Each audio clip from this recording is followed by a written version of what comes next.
Hi guys, आज आता आमचं पावभाजी करायचं अगदी अचानक ठरलं आणि म्हणून आता आम्ही भाज्या उकडायला घातलेल्या आहेत.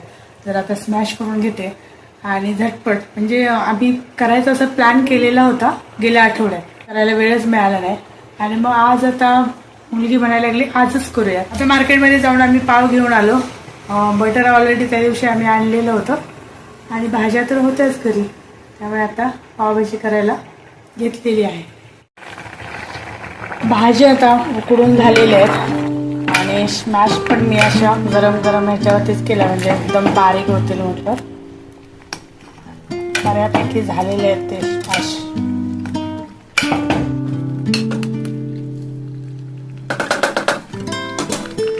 कांदा टोमॅटो कापून घेतला.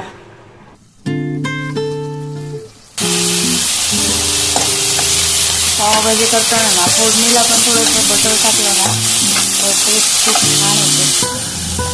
बटर आणि तेल त्याच्यामध्ये थोडंसं फोडणीला मिक्स करून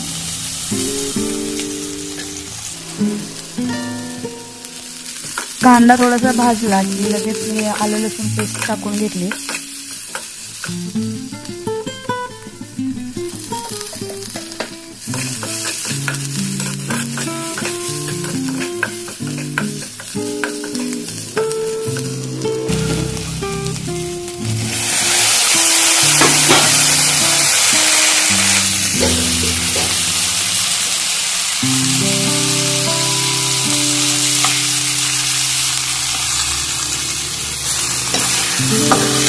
टोमॅटो आता त्यामध्ये मस्त परतून घेतला आणि चांगला झाला ना परतून की मग आपण याच्यामध्ये आता थोडासा मसाला टाकूया, पावभाजी मसाला.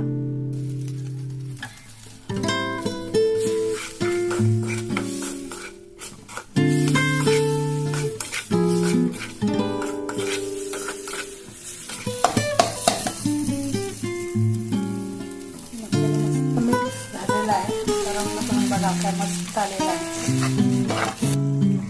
याच्यामध्ये आपण सगळ्या भाज्या टाकून घेतल्या ज्या आपण उकडवलेल्या होत्या.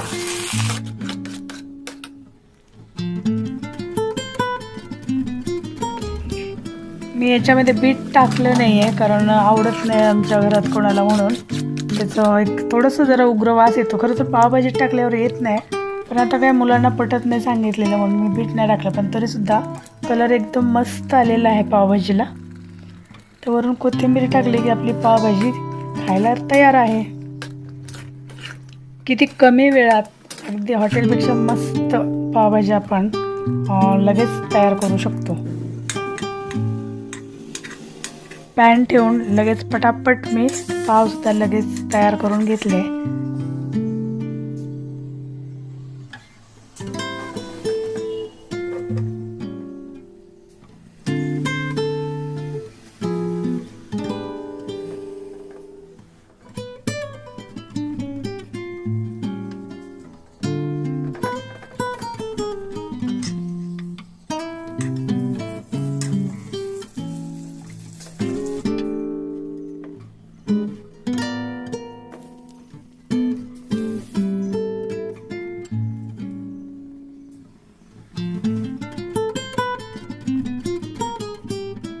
पावभाजी प्लेट आपली रेडी झालेली आहे खाण्यासाठी.